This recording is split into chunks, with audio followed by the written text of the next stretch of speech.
नमस्कार, स्वागत है आप सभी का। मैं हूं आपके साथ श्रावणी पटनायक। बुलेटिन की शुरुआत करेंगे। काशीपुर के बाजपुर रोड के पास बीजेपी कार्यालय का भूमि पूजन सेमधामी ने किया। आपको बता दें कि कार्यक्रम नैनीताल उधम सिंह नगर के सांसद अजय भट्ट की उपस्थिति में संपन्न हुआ और इस दौरान जल निगम, जल संस्था और लोक निर्माण विभाग की लगभग 287.36 करोड़ से अधिक की 102 परियोजनाओं का शिलान्यास और जल निगम, जल संस्था, ग्रामीण निर्माण विभाग और लोक निर्माण विभाग की लगभग 67.91 करोड़ से अधिक की 11 योजना को लोकार्पण भी किया गया।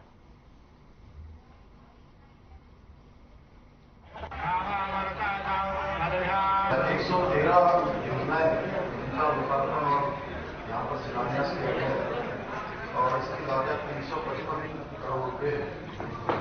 ये योजनाएं हमारी समस्त विभागों की है, पेयजल की है, जल संस्थान की है, जल निगम की है, ग्रामीण निर्माण विभाग की विभाग की योजनाओं में आज लोकार्पण और शिलान्यास होने से निश्चित रूप से इन 4 विधानसभा क्षेत्रों में विकास को कई गतिविधियों की विकास का बजट से बढ़ेगा और आने वाले समय में संपूर्ण रूप से जो लोगों की आवश्यकताएं हैं आवश्यकताओं को पूरा करने का काम भी होगा।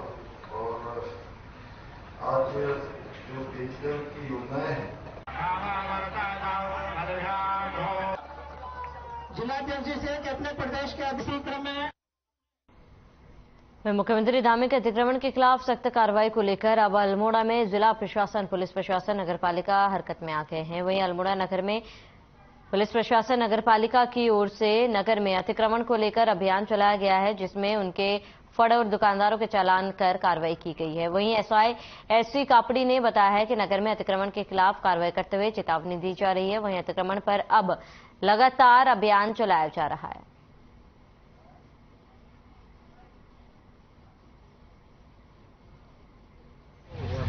अतिक्रमण अभियान चल रहा है। संयुक्त अभियान है नगर के साथ में नगरपालिका और पुलिस और प्रशासन की तरफ से, जिनके द्वारा भी रोड में अनावश्यक अतिक्रमण किया जा रहा है, की कार्रवाई की जा रही है। जिसमें पुलिस एक्ट के तहत भी चालान किए गए हैं, नगर निगम, नगरपालिका ने भी चालान किए हैं जिनमें सरकारी भूमि को कब्जा कर।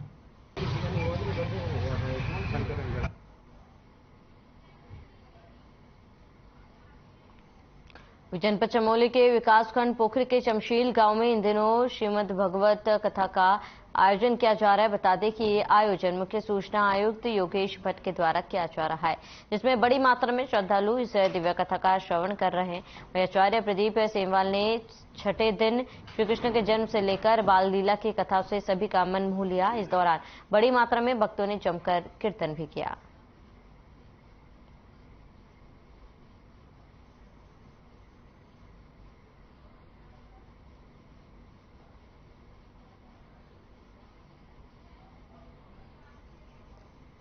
तो राजधानी देहरादून के विकासनगर क्षेत्र में अवैध खनन को लेकर जिला प्रशासन काफी सख्त नजर आ रहा है। विकासनगर क्षेत्र के यमुना नदी में जीएमबीएन के 3 पट्टे संचालित किए जा रहे हैं। मामला एनजीटी के संज्ञान में आते ही दून वैली में खनन के पट्टे बंद करने के आदेश जारी किए गए थे। उसके बावजूद खनन के 2 पट्टे बंद किए गए, लेकिन एक पट्टा अभी भी विकासनगर के कुल्हाल क्षेत्र में धड़ल्ले से संचालित किया जा रहा है। वहीं ग्रामीण की शिकायत है कि हिमाचल प्रदेश की तरफ से गाड़ियां यहां आकर अवैध खनन को अंजाम दे रहे हैं, जिसका संज्ञान लेकर जिलाधिकारी सोनिका ने कहा कि अधिकारियों को मौके पर रवाना किया गया और वहां पर मौजूदा हालात के बारे में जानकारी ली गई। जिलाधिकारी सोनिका ने कहा कि इस तरह की शिकायतें जब इंसान में आती है तो उस पर तत्काल कार्रवाई की जाएगी।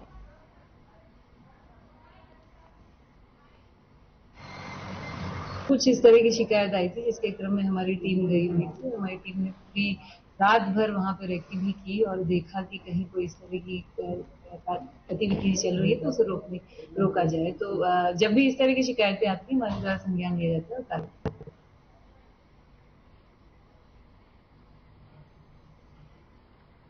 तो कर्नाटक में बीजेपी को मिली करारी हार के बाद बीजेपी के वरिष्ठ नेता इसको ज्यादा तवज्जो नहीं दे रहे हैं। केंद्रीय मंत्री अश्विनी चौबे ने कहा कि जो जीता है वही हारता भी है। हम जीत और हार दोनों में जनता के साथ रहते हैं।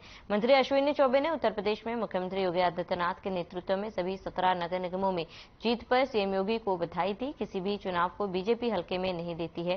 चुनावी राज्य में काफी लंबे समय से पार्टी की रणनीति तैयार कर उस दिशा में काम किया जाता है। हालांकि कर्नाटक में बीजेपी को इस बार करारी हार का सामना करना पड़ा। यही वजह है कि पार्टी के नेता कर्नाटक को लेकर कोई बयानबाजी करने से बच रहे हैं। देखो, जीत हार तो हमारे जीवन का सौगात है राजनीति में। जो जीतता है वही हारता है, जो हारता है फिर जीतने का प्रयास करता है। भारतीय जनता पार्टी कभी भी न जीत में हम बहुत ज्यादा अपने को घमंड हो जाता है, ऐसा नहीं। हम जीतते हैं तो जनता के साथ जुड़ते हैं, हम हारते भी हैं तो जनता के साथ जुड़े रहते हैं। ये कार्यकर्ता भारतीय जनता पार्टी, हम कार्यकर्ता और जनता के बीच रहने वाले लोग हैं। हमें खुशी है उत्तर प्रदेश की सरकार योगी आदित्यनाथ जी के नेतृत्व में हमने 17 के 17 जो नगर निकाय के चुनाव में हमने बनाया, इसके लिए मैं बधाई देता हूँ। खबर देहरादून से, जहां कर्नाटक विधानसभा चुनाव में कांग्रेस को मिली बड़ी जीत का असर अब देश के हर राज्यों में होने वाले विधानसभा चुनाव में भी देखने को मिलेगा। कांग्रेस के वरिष्ठ विधायक पूर्व नेता प्रतिपक्ष प्रीतम सिंह की माने तो जिस तरीके से कर्नाटक विधानसभा चुनाव में कांग्रेस को बड़ी जीत हासिल हुई है, उसका असर आगामी विधानसभा चुनाव के राज्यों में भी होगा, क्योंकि अब जनता समझ चुकी है कि जो जाति और धर्म की ध्रुवीकरण वाली राजनीति करते हैं, अब उनको जनता पसंद नहीं करती है।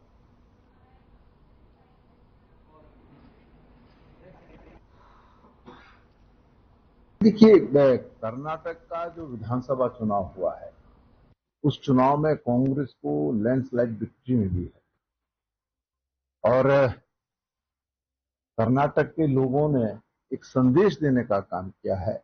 इस देश के अंदर आपसी सौहार्द बना रहना चाहिए। सांप्रदायिकता के आधार पर चुनाव अब इस देश के अंदर नहीं चलने वाले हैं और मैं समझता हूं कि पूरे देश के कांग्रेस के लोगों में उत्साह है।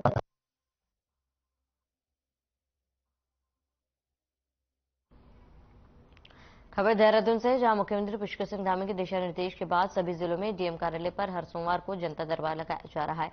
देहरादून में जिलाधिकारी कार्यालय में जनता दरबार में आम जनता ने जिलाधिकारी सोनिका को प्रशासन से जुड़ी हुई शिकायतों के बारे में अवगत कराया। लगभग 90 शिकायतें मिली। शिकायतों के बाद डीएम ने तुरंत इसके समाधान के लिए अफसरों को निर्देश दिए। जिलाधिकारी के पास आमतौर पर तमाम स्थानीय मुद्दे लेकर लोग पहुंचते हैं, जिनमें अधिकांश का त्वरित समाधान कर लिया जाता है।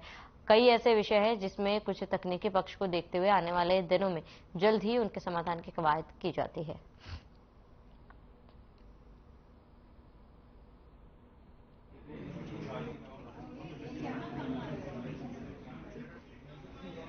तकरीबन 90+ शिकायतें आई हैं आज और मोर और लेस सभी जो है वो कुछ शिक्षा से रिलेटेड, कुछ बिजली से और कुछ मैक्सिमम जो है वो लैंड से रिलेटेड है। आपसी लड़ाई है, अड़ोसी पड़ोसी की लड़ाई है या रजिस्ट्री की में कुछ इशू है, इस तरह की कुछ।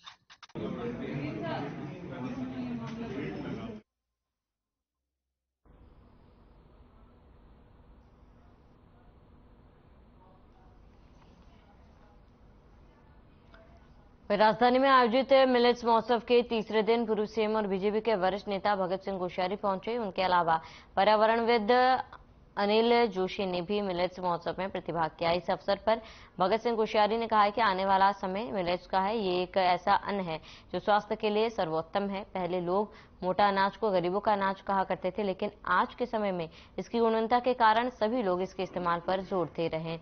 इस अवसर पर उन्होंने एक नारा भी दिया है कि कोदू झंगोरा खाएंगे, उत्तराखंड को आत्मनिर्भर बनाएंगे। वहीं इस अवसर पर पर्यावरणविद अनिल जोशी ने मिलेट्स की उपयोगिता पर प्रकाश डालते हुए कहा कि मिलेट्स को उत्तराखंड के मंदिरों से जोड़ दिया जाएगा।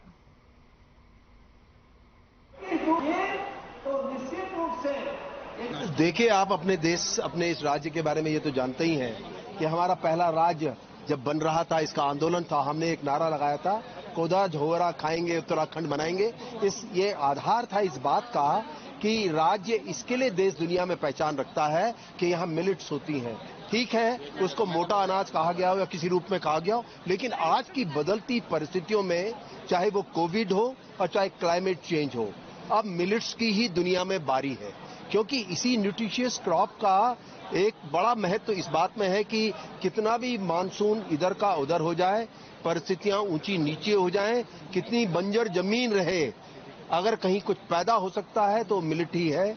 इसलिए शायद कहीं अब दुनिया में आने वाले समय में मिलेट का ही है इलीट क्लास की क्रॉप, जो व्हीट एंड पैडी थी वो अब पीछे जाने वाली है। देखिए, उत्तराखंड के अंदर पिछले 5-10 वर्षों में हमारे बहनों में, महिलाओं में और युवाओं में एक बार फिर से उत्तराखंड में चाहे वो कहीं भी बसे हों, वापस आकर के यहाँ एग्रीकल्चर के माध्यम से, कृषि के माध्यम से, फिशरीज के माध्यम से, डेयरी के माध्यम से और ऑर्चर्ड के माध्यम से वे अपनी आजीविका कमाना चाहते हैं।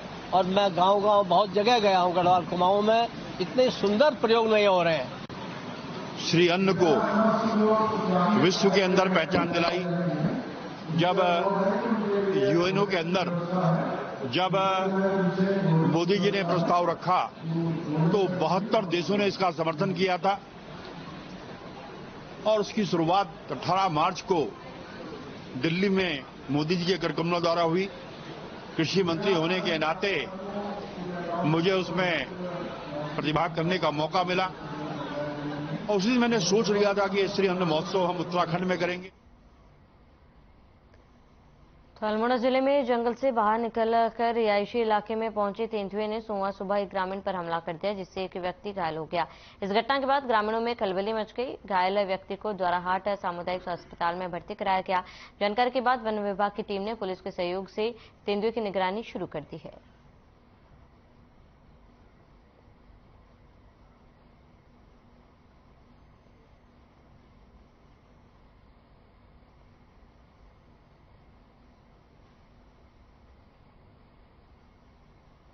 पौड़ी जिले की सरकारी भूमि से अवैध अतिक्रमण को हटाने के लिए चलाए जा रहे बुलडोजर अभियान को प्रशासन ने तेज कर दिया।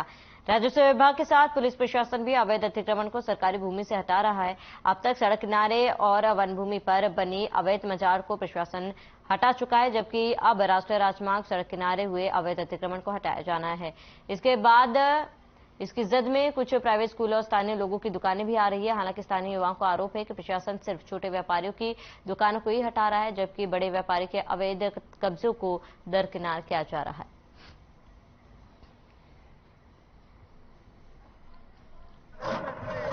प्रशासन द्वारा नवोखाल और चौबट्टा खाल में जो अतिक्रमण हटाने की कार्रवाई की जा रही है, ये बिल्कुल एक तरफा कार्रवाई है।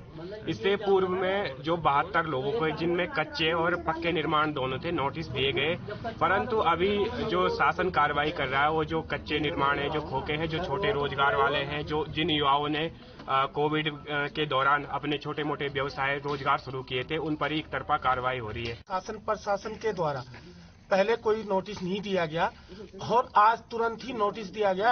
आज ही नोटिस लगाए गए और जेसीबी के साथ वहाँ आधे घंटे का टाइम दिया गया। ये कोई वो नहीं, कम से कम इनको 1 महीने पहले हमें नोटिस देना चाहिए था कि हम इतनी तारीख को ऐसे करेंगे, लेकिन शासन प्रशासन ने कोई नोटिस नहीं दिया। ये बहुत गलत कर रहे थे। और जो रोजगार है, जो आए थे युवा कोविड में आए थे, उनके रोजगार को छीन लिया गया है।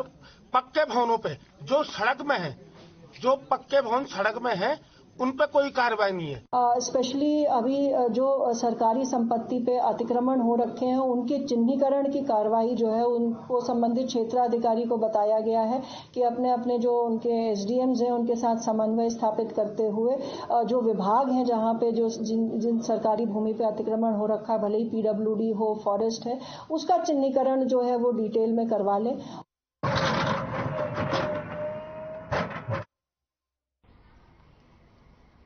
रामनगर क्षेत्र में विभिन्न इलाकों में स्थापित धार्मिक संरचनाओं को वन विभाग प्रशासन द्वारा ध्वस्तीकरण किया जा रहा है, जिस वजह से मुस्लिम समुदाय ने सोमवार को आक्रोश व्यक्त करते हुए प्रदर्शन किया और एसडीएम के माध्यम से सीएम के नाम ज्ञापन सौंपा। सोमवार को मुस्लिम समुदाय के सैकड़ों लोग रामनगर ईदगाह अब्दुल्ला शाह बाबा की मजार पर एकत्रित होकर यहां से प्रदेश सरकार और विभाग के खिलाफ नारेबाजी प्रदर्शन करते हुए तहसील प्रांगण पहुंचे। एसडीएम के माध्यम से प्रदेश के मुख्यमंत्री को ज्ञापन भेजा। उत्तराखंड में भाजपा सरकार के जो मुख्यमंत्री हैं पुष्कर धामी, उन्होंने विगत कुछ दिनों से एक नई मुहिम चला रखी है। उनका ये कहना है कि पूरे उत्तराखंड में जितने भी मजार बनाए गए हैं उनकी निगाह में सारे अवैध हैं, जबकि हमारा मानना यह है कि जिन मजारों की, जिन ज़ियारतों की सनद 100 साल से ज्यादा पुरानी है, उनके लिए सारी धर्मों के आस्था उससे जुड़ी हुई है। हिंदू, मुसलमान, पंजाबी, सिख, मतलब सारे लोग मिलकर के जिन मजारिसों पे लगातार अपनी आस्था का केंद्र बनाए हुए थे।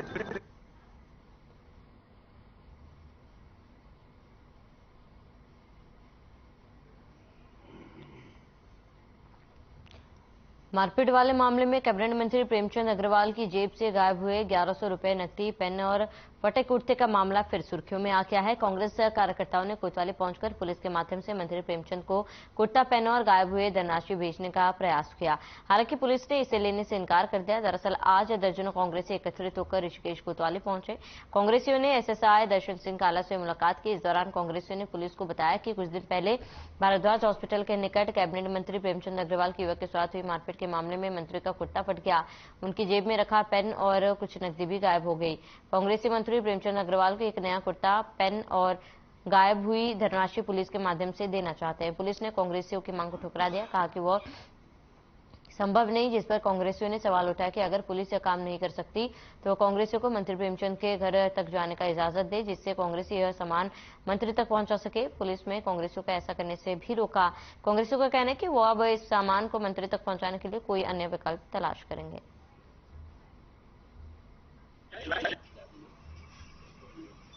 का जो घटनाक्रम था 2 तारीख का, वो पूरे समाज ने, पूरे विश्व ने उस दिन देखा है कि किस तरीके से मंत्री जी ने आपा खोकर और एक निर्दोष व्यक्ति को एक सड़क से जा रहे व्यक्ति के साथ किस तरीके से जानवरों की तरह उसको पीटा, और पूरा समाज इस बात का गवाह है। और उसके बाद उस पर वो झूठा आरोप भी लगा रहे हैं कि मेरे पैसे छीन लिए, मेरा ये करा। और वो वीडियो में जो वहाँ पे वीडियो पाई गई, उसमें सब में दिखाई दे रहा है स्पष्ट रूप से कि एक पीले रंग की शर्ट में पहने एक व्यक्ति था, जिसने कि वो पैसे जमीन से उठाए, वो सामान उठाया और वो लेके भीड़ में से अपना एक धार्मिक शहर है। ऋषिकेश शहर की एक बड़ी अच्छी खासियत है कि किसी भी व्यक्ति का कोई नुकसान होता है, किसी की, जैसे अभी आपने देखा होगा सब्जी मंडी पर, सब्जी मंडी में, बड़ी मंडी के बाहर आग लग गई थी फलों की ठेलियों में। देहरादून रोड पे फलों की ठेली में आग लगी थी। सरदार जी हमारे शीशे वाले, उनकी दुकान पे आग लगी थी। तो शहर के लोगों ने मिलकर उनको आर्थिक मदद की ताकि वो अपना व्यापार दोबारा से खड़ा कर सकें। उसी प्रकार, क्योंकि प्रेमचंद अग्रवाल जी हमारे विधायक भी हैं और 4 बार के विधायक हैं, मंत्री भी हैं, तो कुछ लोगों ने ये सोचा कि प्रेमचंद अग्रवाल जी का वो 1150 रुपए जो वो ये कहते हैं। रुड़की के मंगलोर कोतवाली क्षेत्र में एक अज्ञात व्यक्ति का शव मिला। आपको बता दें कि गंगनहर किनारे से गुजरे लोगों के द्वारा जब शव देखा गया तो मौके पर काफी भीड़ जमा हो गई, जिसके बाद क्षेत्र में हड़कंप मच गया। सूचना मिलते ही पुलिस मौके पर पहुंची और गंगनहर में डूब रहे लोगों की जान बचाने वाले मोनू दलवीर नाम के एक युवक को बुलाया, जिसकी मदद से शव को बाहर निकाला गया। पुलिस ने शव को पोस्टमार्टम के लिए सिविल अस्पताल भेज दिया है। तो शव की अभी तक शिनाख्त नहीं हो पाई है। रजवाड़े में अज्ञात व्यक्ति का शव मिलने से हड़कंप मच गया और लोगों का कहना है कि शव एक अज्ञात व्यक्ति का है और पुलिस इनकी पहचान करने में जुटी हुई है। और रजवाड़े में अज्ञात व्यक्ति का शव मिला है, जिसमें पुलिस फिलहाल पोस्टमार्टम के लिए शव को भेज दिया है और अज्ञात व्यक्ति की शिनाख्त करने में पुलिस जुटी हुई है। पूरे मामले की जांच पुलिस द्वारा की जा रही है और रजवाड़े में अज्ञात व्यक्ति के शव मिलने से हड़कंप मच गया। रुड़की के सिविल लाइन कोतवाली क्षेत्र के सलानी पार्क के पास एक गाय का बछड़ा गंगनहर में बैठकर आ रहा था। आसपास से गुजरे लोगों के द्वारा बछड़े को बचाने के लिए आवाज लगाई गई, लेकिन किसी के द्वारा बछड़े को नहीं बचाया गया, जिसके बाद भीड़ के द्वारा सोलानी पार्क के पास ही रहने वाले मोनू जलवीर नाम के युवक को बुलाया गया, जिसके बाद मोनू जलवीर ने गंगनहर में छलांग लगाई और अपनी जान पर खेलकर गाय के बछड़े को बड़ी मुश्किल से गंगनहर से बाहर निकाला। जानकारी मिली कि बछड़ा बाजूहेड़ी गांव के पास किसी कारण गंगनहर में गिर गया था, जो बाहर सोलानी पार्क के पास तक आ गया।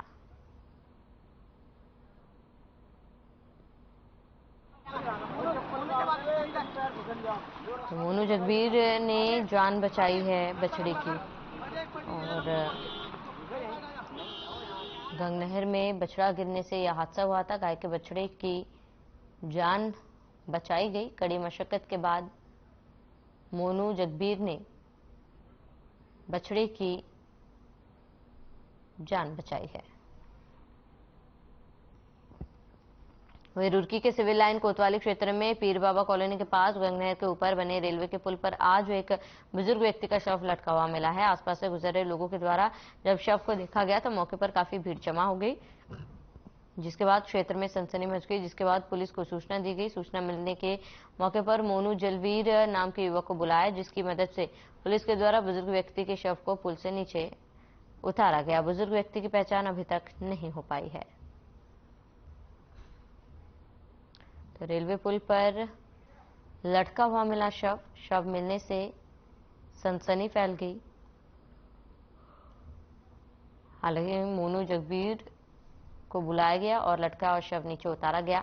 फिलहाल बुजुर्ग व्यक्ति की शिनाख्त नहीं हो पाई है और पुलिस अब फिलहाल पूरे मामले की जांच कर रही है। तो रेलवे पुल पर शव लटका मिला है, जिससे आसपास के क्षेत्र में सनसनी फैल गई और मामले की जांच में फिलहाल पुलिस जुटी हुई है और अज्ञात शव की शिनाख्त करने की कोशिश पुलिस द्वारा की जा रही है।